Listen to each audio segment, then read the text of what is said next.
เอสวัสดีทุกคนสวัสดีมื้อนี้มากินตำมะคุงคือเก่าเด้ออยู่ให้อยู่นาเนาะมาเบิ่งนำกันเลยเด้ของแท้มันจะมีมะเขือเนาะแล้วก็มะนาวครับน้ำพองเนาะ มาเอามาเริ่มนำกันเด้อว่ามันจะเป็นแนวใดมันจะแซ่บหรือบ่แซ่บต้องผ่านมือเชฟเนาะมาธรรมชาติเชฟธรรมชาติเด้อนี่เนี่ยกินอยู่เฮือนอยู่อยู่บ้านเนาะมันบ่ค่อยแซ่บคือแบบกินอยู่นอกมันมีบรรยากาศเนาะเสียงเนาะบรรยากาศแบบจะได้ยินเสียงน้ำเสียงนกเสียงแกเนาะมาลุยกันเลยว้าโถเบิ่งทุกคนเบิ่งเป็นตาแซ่บเนาะ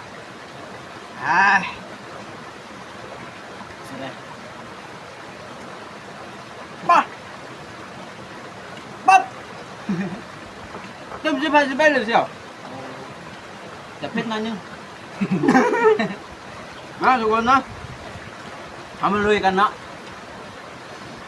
เผ็ดหน่อยตามอายุตามอายุนะเด็กน้อยเขากินบ่ได้แบบนี้น่ะมีแต่เฮาผู้ใหญ่เนาะกินได้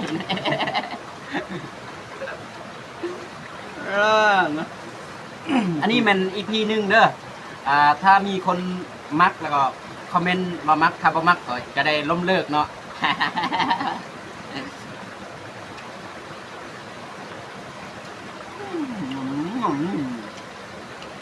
บรรยากาศก็ได้แล้วก็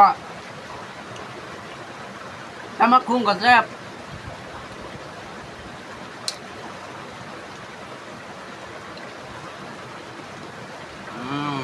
มักเล่น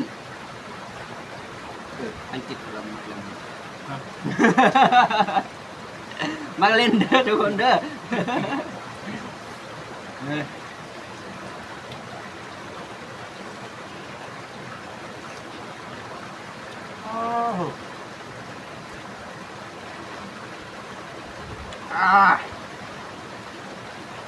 สุดๆเลย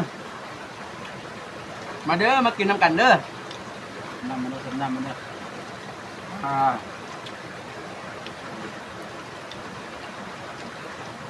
อยู่นะ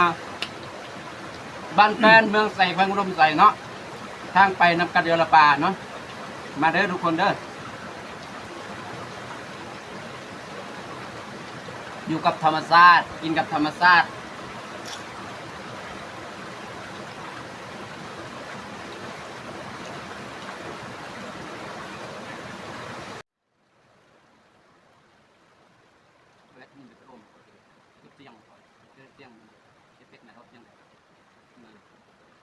มันใจคนทุกของเพลงนี้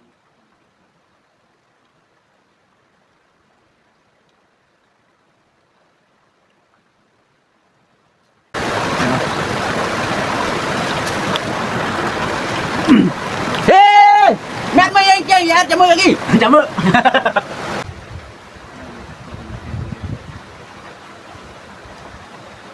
กินน้ำตาลทุกคนมันเผ็ดน้อยนึง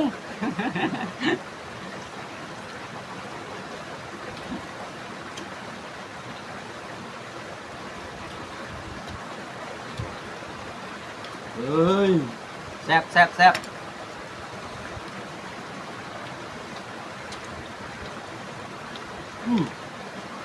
เข้มข้นโอ้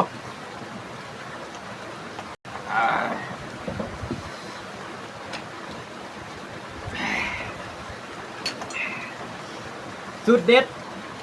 มันต้องแบบนี้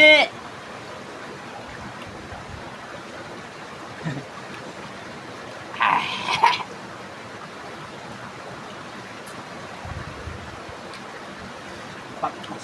10เต็ม10ให้11 มาฮอดจุดนี้ก็ถือว่าจบเสร็จสิ้นเนาะตำส้มมื้อนี้เนาะเดี๋ยวมื้ออื่นอาจจะตำส้มบนอื่นเนาะหรือว่าเฮ็ดคลิปแนวอื่นเนาะเอ็มะ